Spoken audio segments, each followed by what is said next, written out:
Good morning प्रशिक्षुओं। DElEd प्रशिक्षु 2019 द्वितीय सेमेस्टर का इस यूट्यूब चैनल पर हार्दिक स्वागत है। प्रशिक्षुओं, जैसा कि हमने पिछली कक्षाओं में सल्तनतकालीन प्रशासनिक व्यवस्था के अगले भाग के बारे में चर्चा किए थे, अब हम सल्तनतकालीन प्रशासनिक व्यवस्था के अवशेष भाग के बारे में चर्चा करेंगे, जिसमें है प्रांतीय शासन। दिल्ली सल्तनत अनेक प्रांतों में बटा था, जिसे इक्ता कहा जाता था। यानी दिल्ली सल्तनत अनेक प्रांतों में बटा था, जिसे इक्ता कहा जाता था। आज जो प्रांत है उसे उस समय इक्ता कहा जाता था। यहाँ का शासन नायावली व मुक्ति द्वारा संचालित किया जाता था। वित्तीय मामलों में वली की सहायता ख्वाजा नामक अधिकारी करता था। ख्वाजा नामक अधिकारियों की नियुक्ति बलबन ने इक्तादारों के भ्रष्टाचार को रोकने के लिए की थी। स्थानीय प्रशासन लगभग 14वीं शताब्दी में प्रशासनिक सुविधा के लिए इक्ताओं को जिलों में विभाजित किया गया। उन जिलों को सीकों कहा जाता था। यहाँ का शासन अमील या नज़ीम अपने अन्य सहयोगियों के साथ करता था। एक शहर या 100 गांवों के शासन की देखभाल अमीर ए सदा नामक अधिकारी करता था। इसकी सहायता के लिए मुशर्रिफ, कारकुन, वलाहार, मुकद्दम, चौधरी, पटवारी, पियादा आदि होते थे। शासन की सर्वाधिक छोटी इकाई गांव होता था, जहां का शासन पंचायतें करती थी। गांव में मुकद्दम यानी मुखिया, पटवारी का कारकुन होते थे। सैन्य संगठन तुर्की शासन व्यवस्था मुख्यतः सैन्य शक्ति पर आधारित थी। एक विशाल सुसंगठित शक्तिशाली सेना के आवश्यकता सुल्तान को रहती थी। ऐसी सेना की आवश्यकता के कारणों में तुर्की अमीरों,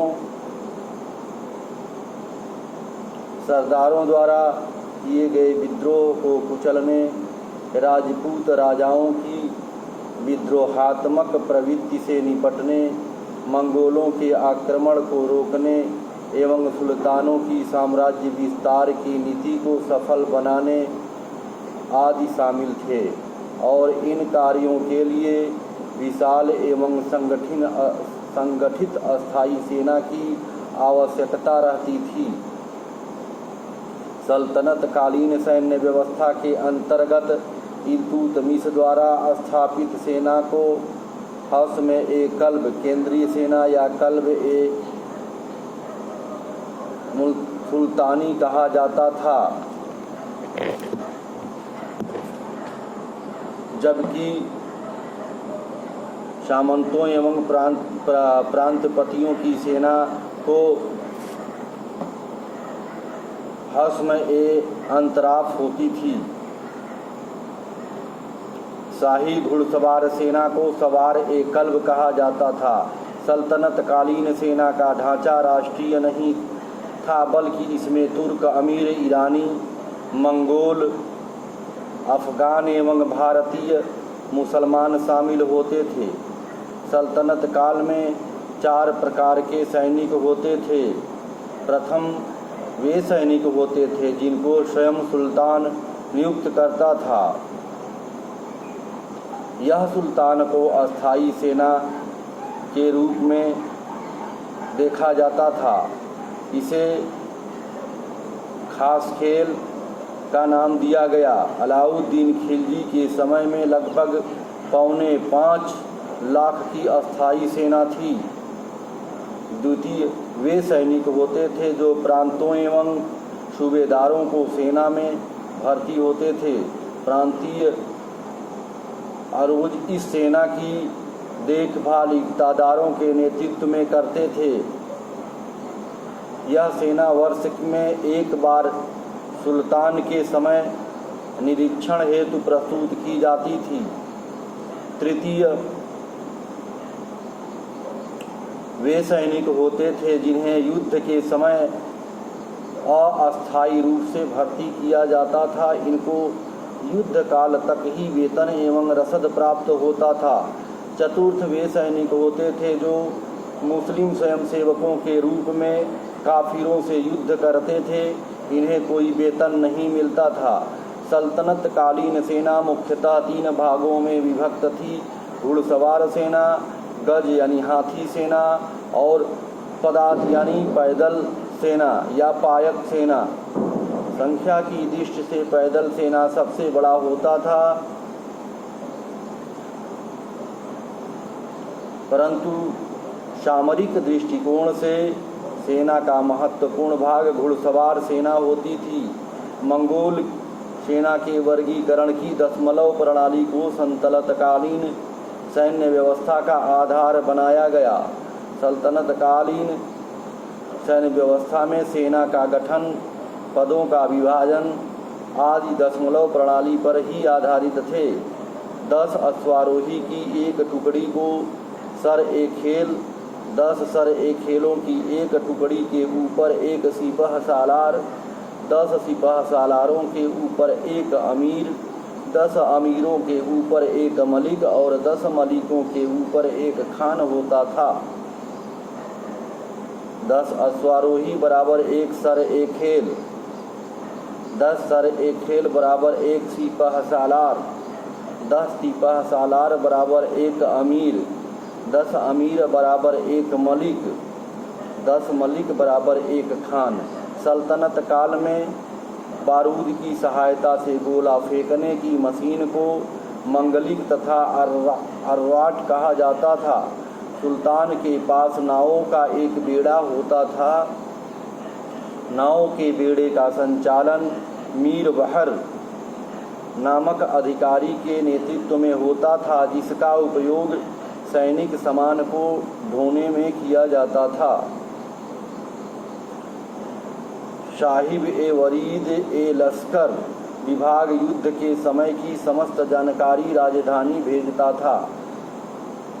तले ए यजकी नामक गुप्तचर शत्रु की सेना की गतिविधियों की सूचना एकत्र करता था। चरख, शिला प्रछे, पास्त्रों, फलाखुन, गुलेल, गरगज, चलायमान मंच, संवत, सुरक्षित गाड़ी जैसे युद्ध के समय प्रयुक्त होने वाले साधनों का उल्लेख मिलता था। सैनिक सुधार की दृष्टि से अलाउद्दीन का काल सर्वाधिक महत्वपूर्ण माना जाता था। अलाउद्दीन अपने सैनिकों को नकद वेतन देने के साथ ही 6 महीने का वेतन इमाम के रूप में देता था। अलाउद्दीन ने घोड़ों को दागने की और सैनिकों का हुलिया रखने की प्रथा चलाई। बलबन सेना को चुस्त रखने के लिए उसे शिकार पर ले जाते थे। अलाउद्दीन ने इक्ता प्रथा समाप्त कर दिया था, परंतु फिरोज शाह तुगलक के समय सैनिकों को नगद वेतन के स्थान पर इक्ता देने की प्रथा पुनः प्रारंभ की गई। कालांतर में सैनिकों का पद अनुवांशिक हो गया। पिता की मृत्यु के बाद इक्ता का हकदार उनका पुत्र के न होने की स्थिति में दामाद, दामाद के न होने पर दास और दास भी नहीं तो निकट का संबंधी होता था। इस व्यवस्था का दुष्परिणाम फिरोज शाह तुगलक के शासन काल में देखने को मिला। सल्तनत काल में अच्छी नस्ल के घोड़े तुर्की, अरब एवं रूस से मंगाए जाते थे। हाथी मुख्यतः बंगाल से प्राप्त होते थे। न्याय व्यवस्था एवं दंड व्यवस्था। सल्तनत काल के सुल्तान राज्य का सर्वोच्च न्यायाधीश होता था। इस समय न्याय इस्लामी कानून, शरीयत, कुरान एवं हदीस पर आधारित थी। कुरान मुसलमानों का पवित्र ग्रंथ एवं मुस्लिम कानून का मुख्य स्रोत था। हदीस पैगंबर के कार्यों एवं कथनों का उल्लेख कुरान द्वारा समस्या का समाधान न होने पर हदीस का सहारा लिया जाता था। इजमा मुजतहिद व मुस्लिम विधि शास्त्रियों को मुस्लिम कानून की व्याख्या का अधिकार प्राप्त था। इसके द्वारा व्याख्यात कानून जो अल्लाह की इच्छा माना जाता था को इजमा कहा जाता था। कयास तर्क के आधार पर विश्लेषित कानून को कयास कहा जाता था। इस तरह प्रशिक्षुओं आज यहीं तक। धन्यवाद।